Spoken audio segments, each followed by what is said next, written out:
मिफ्ता साहब अस्सलाम वालेकुम। वालेकुम अस्सलाम नदीम भाई। मिफ्ता साहब आप तो गए थे बिल्कुल पट्टा बिठा के 1.2 ट्रिलियन का सर्कुलर डेट छोड़ के गए थे, तो अभी क्या सूरत हाल है? देखिए नदीम भाई, मैं हमेशा से आर्गुमेंट करता था कि ये सारे के सारा सर्कुलर डेट नहीं था, ये हमारा डेट था। उसमें कुछ हिस्सा पावर होल्डिंग प्राइवेट कंपनी का था और कुछ हिस्सा जो दूसरा था, मैंने भी ये पावर होल्डिंग को इस्तेमाल किया है, डार साहब ने भी किया है, हफीज शेख ने भी किया है।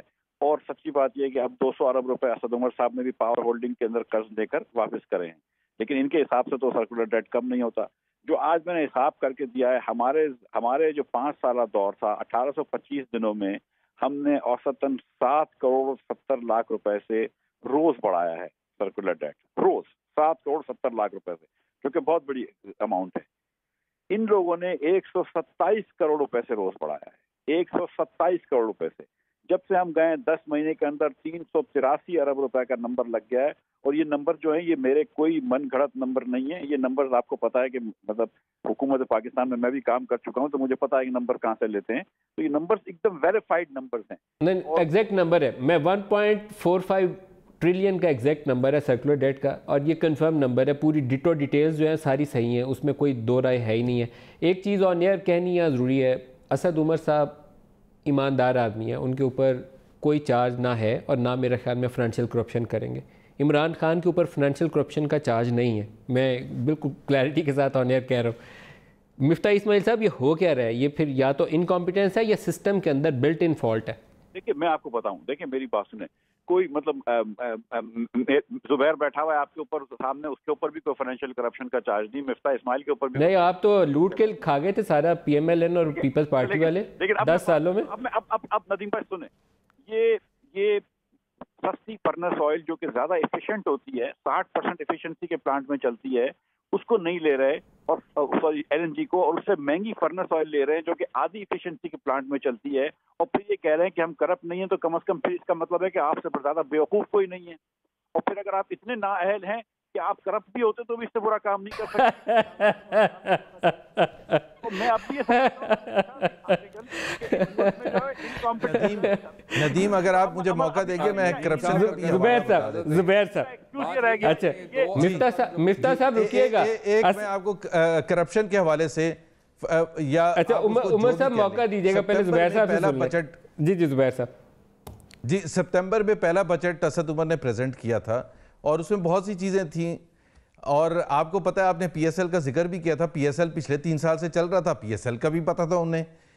सितंबर और जनवरी 23 में क्या चीज़ एक नहीं हुई कि जनवरी 23 को आके सडनली ख्याल आ गया कि जो हमारे फ्रेंचाइजीज हैं उनको टैक्स बेनिफिट मिलना चाहिए, टैक्स ब्रेक मिलना चाहिए।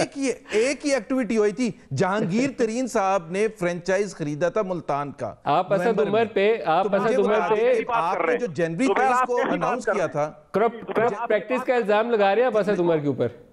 दुबैर आप ये बात कर रहे हैं कि नहीं, मैं नहीं इल्जाम लगा रहा, मैं तो सिर्फ उमर चीमा साहब बैठे हुए ना, उमर चीमा साहब से पूछ लें कि और क्या हुआ था। और एक अलीमा खान के हवाले से, क्या जहांगीर तरीन जो है वो खुदा न खास्ता इनसाइड ट्रेडिंग करेंगे? क्या वो अपने कहने पर टैक्स कम करवा देंगे? क्या वो शुगर की ज्यादा सब्सिडी दे लेंगे? अच्छा पहले उमर साहब से इसका जवाब ले ले। भाई आपके दौर में होता था कि SROs, रेडको का अभी भी तो स्कैम उठा के देख लें किस, और बाकी और इसका बता देना लंबी तवील दास्तान है कि आप लोगों के दौर में ये SROs और टैक्स एग्जेम्पशन और ये सारे मामला चलते हैं। छोड़ देना वो तवील दास्तान, छोटी सी दास्तान सुनाते हैं। क्यों सितंबर में फ्रेंचाइजीज को टैक्स ब्रेक नहीं दी, जनवरी 23 को? नहीं, आप मुझे जुबैर भाई, आप मुझे इस चीज का जवाब देना कि हुकूमत को कर्जे क्यों लेने पड़ रहे हैं? सिर्फ इसलिए लेने पड़ रहे हैं कि वो जो कर्जों का बार आप छोड़ के गए, उन कर्जों की किस्तों की अदायगी के लिए लेने पड़ रहे हैं। इमरान खान अपनी जेब में या लंदन और जद्दा के फ्लैट्स नहीं खरीद रहे, कोई ना मनी लॉन्ड्रिंग हो रही है उस तरह से। यार हमने भी कुछ जद्दा की फ्लैट खरीदे, हमने 11,000 मेगावाट बिजली ऐड की। वो उन कर्जों और आवाम की जो है उन मुआशी मसाइल से निकालने के लिए लेना पड़ रहा है। न्यू जर्सी में फ्लैट लिया वो सही है ना, सिर्फ लंदन के ही फ्लैट बुरे होते हैं, राइट? न्यू जर्सी में अगर किसी ने फ्लैट ले लिया तो उसमें कोई बात नहीं है, राइट? मैं कंफर्म कर रहा हूँ। तो आपको तो पहले का अगर लिया होगा तो और बात है ना, हुकूमत में आने की बात कर रहे हैं। कौन सा फ्लैट हलाल है और कौन सा फ्लैट हराम है, और डिक्लेयर्ड है सारे हमारे फ्लैट। आज आप तो अभी तक 2.5 साल में अभी तक वो बनी ट्रेल नहीं दे सके, जिसका वादा मियां साहब ने कौम से किया था, जिसका वादा उन्होंने असेंबली के फ्लोर पे किया था कि सबूत देंगे। उमर भाई आप तो समझदार आदमी है, मुझे बता दें मियां साहब ने किस चीज में करप्शन करी? एक प्रोजेक्ट का नाम ले दें, चलें बिस्मिल्लाह करते हैं।